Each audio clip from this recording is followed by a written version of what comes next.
question, and Aaron is going to choose one of the people in Little Hollywood Squares to answer. South Inglewood Squares? What do you think? What should it be? I think Little Hollywood Squares. I mean, more like right by Little Hollywood. Little Hollywood. All right. Shelby Bottom Squares. Sounds like a Craigslist personal ad.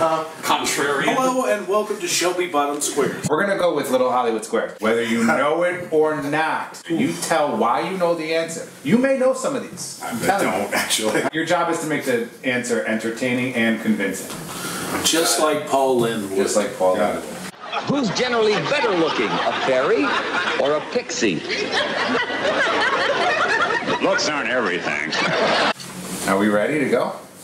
Yes. All right. I'm so excited. According to Paul McCartney, who really is the fifth Beatle, who would you like to go to? I feel like, in terms of musical history, you know, John Latham has a pretty good grip on what things happened when. So I'm going to go with John Latham. It's not the only thing I have a grip on. Thank you. That was my Paul Lynde for the evening. Who really is the fifth Beatle? A lot of people would say George Martin. I would believe if it was Paul talking about it, because he's an emotional guy like me, I would say Brian Epstein. Aaron Lee Tasjan, do you go with John Latham that Brian Epstein is the fifth Beatle? Well, I know for a fact that Paul McCartney thinks the fifth Beatle is Yoko Ono, so I'm going to disagree.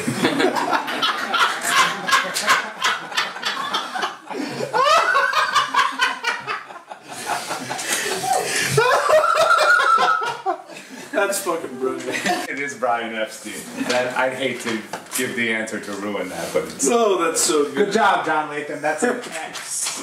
That is not a point. Which recent song tied Mariah Carey's and Boyz II Men's One Sweet Day with a record 16 weeks straight at #1 top the Billboard charts? Which recent song? Recent song is tied with One Sweet Day as the longest running #1 single straight on the Billboard chart. Who would you like to refer this question to?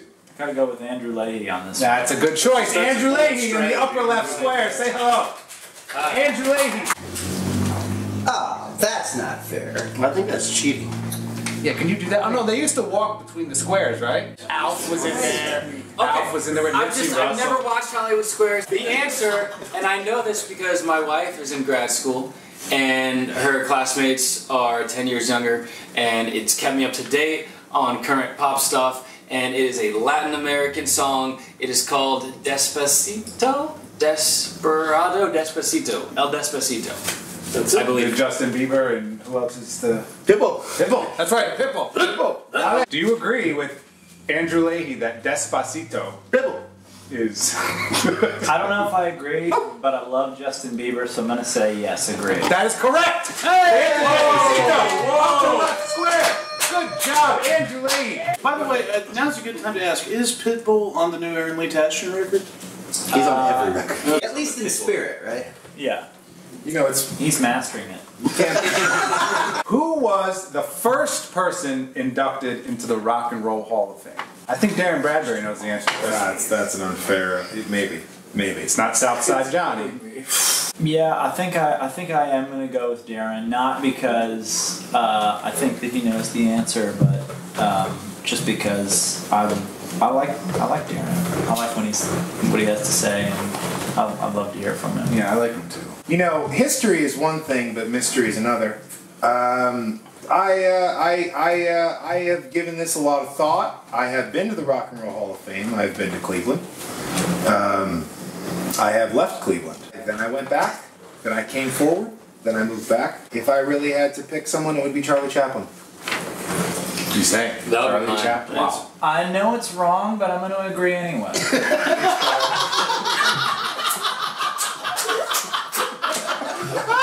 No, the answer is, does anyone else want to... Chuck D. You know, with Charlie, Chuck D, you're all very close. Chuck. Oh, I think I do know, actually. I think it was Elvis, right? Really? Chuck Berry. Fuck, I knew that. That was my first thought too. I was like, but I was come on, in my head. Aaron, in Joni Mitchell's Big Yellow Taxi, she explains they took all the trees and put them in a tree museum. How much were the people charged to see them? How much were the people charged to see them? I'm gonna go with Brian Wright. That's a good choice. Brian Wright in the far left square. Yeah. Hi, everybody. Whoa, it's so nice to be here with all of you. Looking mighty handsome. Thank you. Not as handsome as Chuck Allen. Look at that shirt. Look at that shirt. Oh, Brian Wright. oh, we were talking about something. It's all good. Well, I used to live in Laurel Canyon. Or down the hill from it in the valley. I used to drive through Laurel Canyon. You saw it. Uh-huh. I once toured Meg Ryan's house that was for sale. You know what? Back to Joni Mitchell. Joni Mitchell. What was the question? How much does it cost to see the trees, Brian? It's $1.50. Yeah. $1.50. All right. Yeah. Aaron Lee Tasjan, what do you think? Yeah, I'm gonna agree. That's right. $1.50 is correct. Nice. Good job. How do they say it? It's $1.50. $1.50. But monetarily, it still counts. You chose the right square. When John Lennon was shot by Mark David Chapman, what book was Chapman? What book was Chapman holding and reading when police arrived? If I know Chuck Allen, and I do very personally, he is a huge Jared Leto fan. Oh. And he likes So- when Jared Leto is huge. I'm gonna go with Chuck because, as we all know, Jared Leto made that movie where he played Mark David Chapman in the film with Lindsay Lohan. So I'm gonna go with Chuck because I feel like he's Chuck got- Allen. he's got an insight. Side square. So this was a tragic day, and gosh, I can't believe this question's even in here. He was reading Old Yeller. That is it's a sad book. Did he remember that? It's a sad book. That boy loved that dog. He did. He didn't love the dog. Aaron Lee Tasjan, Old Yeller. What do you think? I want to say that Old Yeller is right, but I'm not going to. You're going to disagree with Chuck Allen on a question of literature?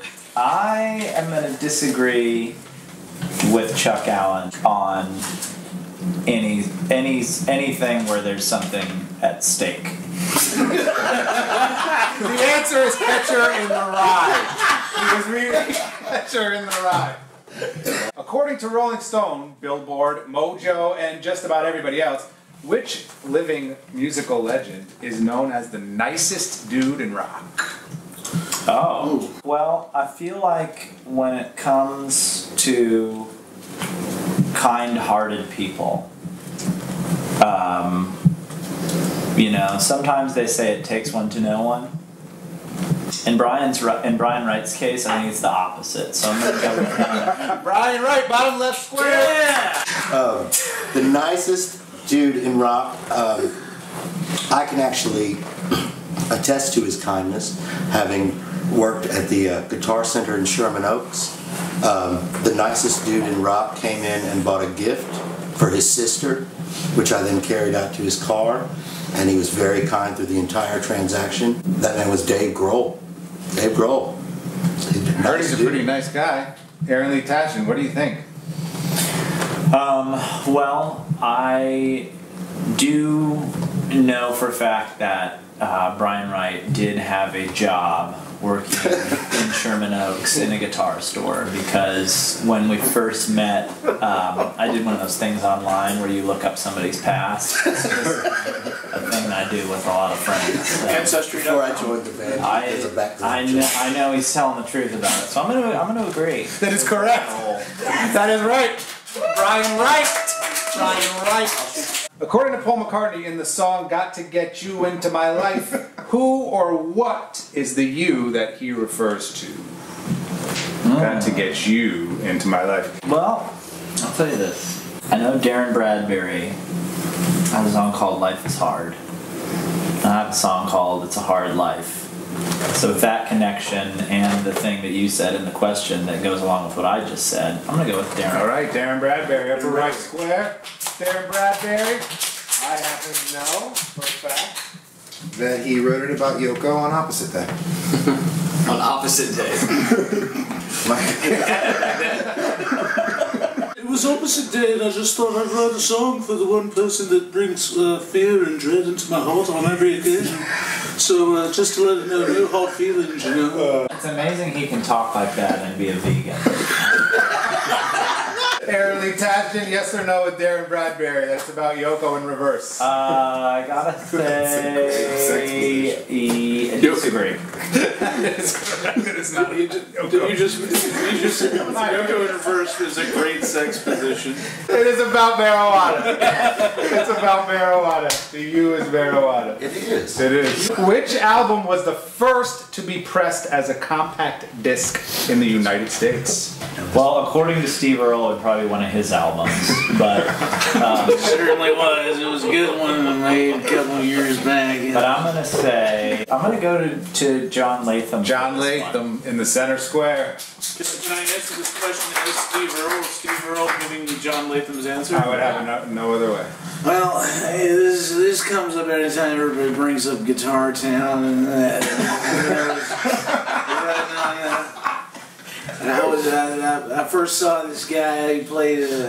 I just hitchhiked my way back to Nashville after getting cleaned the first time, and a friend of mine picked me up. We went down to the Murfreesboro Stadium, and we saw this guy, and it's where I got the line for the Cool Rockin' Daddy down from Tennessee in Guitar Town, which, as I said, is the first masterpiece album that I made, and it's a really good one.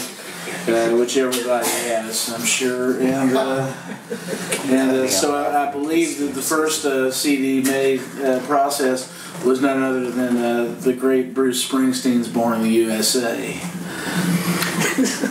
Aaron, do you agree with Steve? You really should, because I know everything about everything I know. I wrote all about it on Copperhead Road. It's right there in the middle of the record. Yeah. I'm gonna get my ass kicked. I just want to say I think Steve Earle is great. Me too. I do too. Steve, I love you. I know you're not watching this. I feel like if John's answer has anything to do with Bruce Springsteen, it's probably true, because when it comes to Bruce, John cannot tell a lie. So I'm going to say, yes, I agree. You chose the right square. That is correct. Born in the USA. Yeah. Last question of the game. I wasn't sure if I was right, but I feel all right about the answer. I feel all right. Which immortal ditty continues to generate upwards of $2 million annually in royalty payments for Warner Music? Copperhead Road, I know that one too. Well, I will tell you this. I know a little bit about Andrew Leahey's past, and I know that in college his nickname was Diddy. So I am going to throw this one to him. Diddy Leahey. Andrew Leahey, upper left square for the last question. All right. What do you I say? wrote this question, so I know the answer. Drugs and Junk Food by Aaron Lee Tasjan. Wow. If that's true, then I need a raise. Is that your final answer? Yeah. Okay. If that is true, Aaron leads a very humble existence. It would explain the shoes, then. Yeah, it really would. Do you agree with Andrew Leahey? That it is I one of your songs?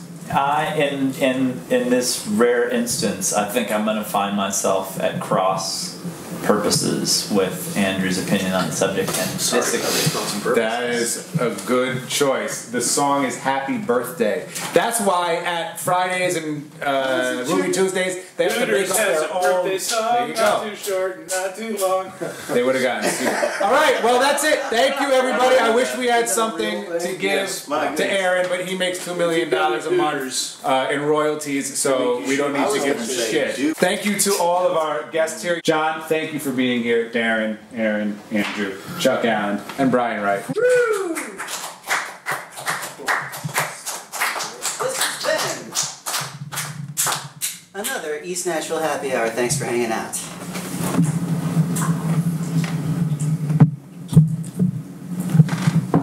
Oh. So long, folks. And thanks, Harry. See you next episode, everybody. Bye.